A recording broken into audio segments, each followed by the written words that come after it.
고우가 별이 빛나는 밤에를 그린 까닭은 무엇일까요? 돈 벌려고?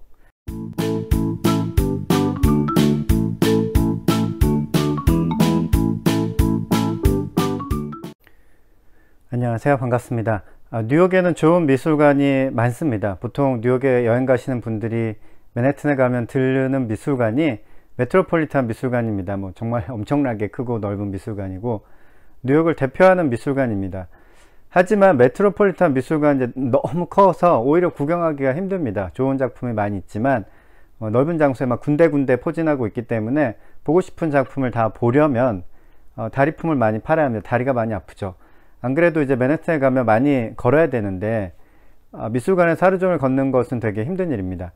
만약에 맨해튼에서 미술관을 단 한 군데만 들르고 싶다면 제가 추천하는 곳은 모마입니다. MOMA, 네, Museum of Modern Art 해서 줄여서 모마라고 부릅니다. 모마는 메트로폴리탄 미술관에 비하면 진짜 작고 아담한 미술관입니다. 그렇지만 이 아담한 미술관에 어마어마한 작품들로 가득 차 있습니다. 작지만 하루 종일 머물면서 감상이라는 것을 마음껏 하고 싶은 곳입니다. 이곳에는 세상에서 가장 유명한 작품이라고 할 수 있는 고흐의 별이 빛나는 밤이 있습니다. 고흐의 분놀림으로 인해서 막 빙글빙글 춤을 추고 있는 유화 물감의 움직임을 가까이서 확인할 수 있습니다. 책에서 보는 것과는 다르더라고요. 저도 보니까 직접 보면 묘한 기운이 느껴집니다. 인간의 영혼이 이 세상 없이도 하느님을 알 수 있었다면 세상은 창조되지 않았을 것이다. 마이스터 에크하르트. 고흐가 별이 빛나는 밤에를 그린 까닭은 무엇일까요? 돈 벌려고? 돈을 버는 것도 하나의 목적이었을 것입니다.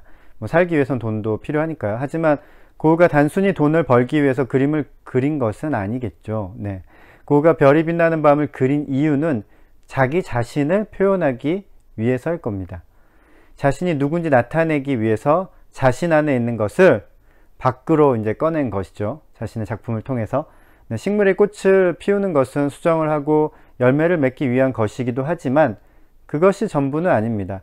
식물은 꽃을 피움으로써 자기가 누구인지를 드러냅니다. 보통 때는 다른 식물과 구분하기 어려운 식물도 꽃이 피면 금방 식별이 가능합니다.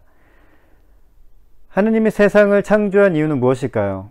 고흐가 별이 빛나는 밤에를 그린 이유와 마찬가지로 신이 세상을 창조한 이유는 자기 자신을 드러내기 위해서일 겁니다.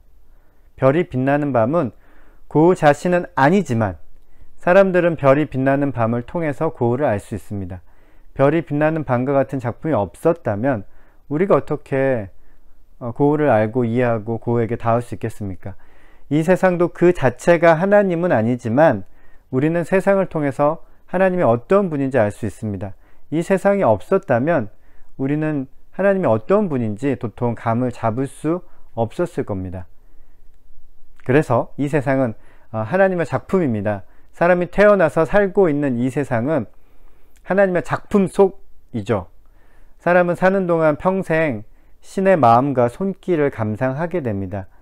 인생은 일종의 작품 감상 시간이라고 할 수 있습니다. 그러나 모든 사람이 이 세상이라는 작품에 막 감탄하고 감사하며 행복해 하지는 않습니다. 고흐가 살아있을 당시에는 고흐의 작품이 사람들에게 인정받지 못했다고 합니다. 사람들에게 별이 빛나는 밤을 제대로 감상할 수 있는 안목이 없었던 거죠. 우리가 이 세상이라는 하나님의 작품을 불만족스럽게 느낀다면 이 세상이 진짜 형편없는 곳이거나 아니면 우리에게 안목이 없는 것이거나 둘 중에 하나일 겁니다. 여러분은 어떤 시간을 보내고 계십니까? 네, 부디 즐거운 감상 시간이 되기를 바랍니다. 오늘도 좋은 하루 되세요. 오늘도 좋아!